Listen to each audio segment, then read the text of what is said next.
नमस्कार.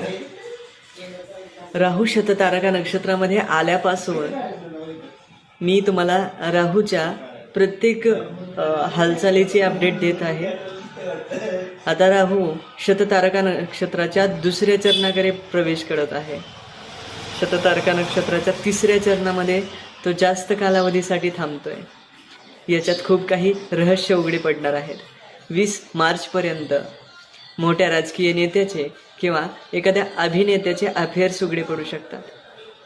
20 एप्रिल 2026 रोजी तो सायन पद्धतीनुसार शततारका नक्षत्राच्या दुसऱ्या चरणामध्ये प्रवेश करतो असं सांगितलं जात आहे.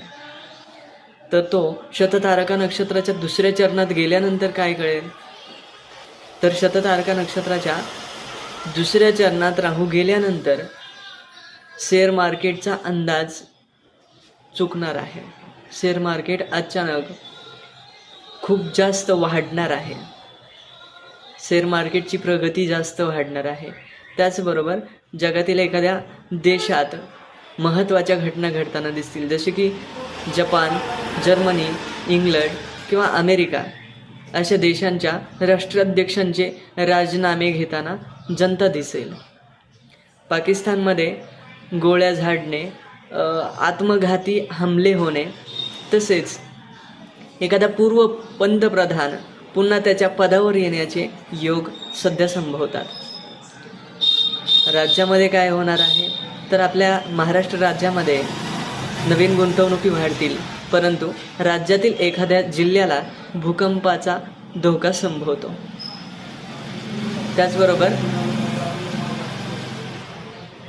आपल्या भारताच्या पश्चिमेकडे असणाऱ्या राज्यामध्ये किंवा पश्चिमेकडे असणाऱ्या एखाद्या देशामध्ये अचानक सुनामीचा धोका संभवतो.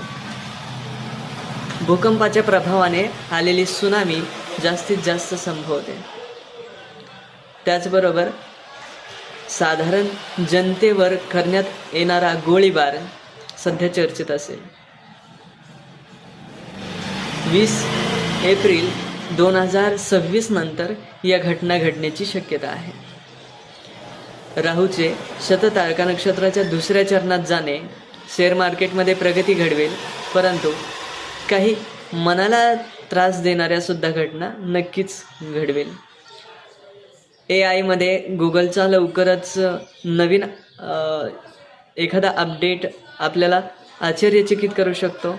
झालेल्या चुका सुधारण्याचा प्रयत्न नक्कीच होईल.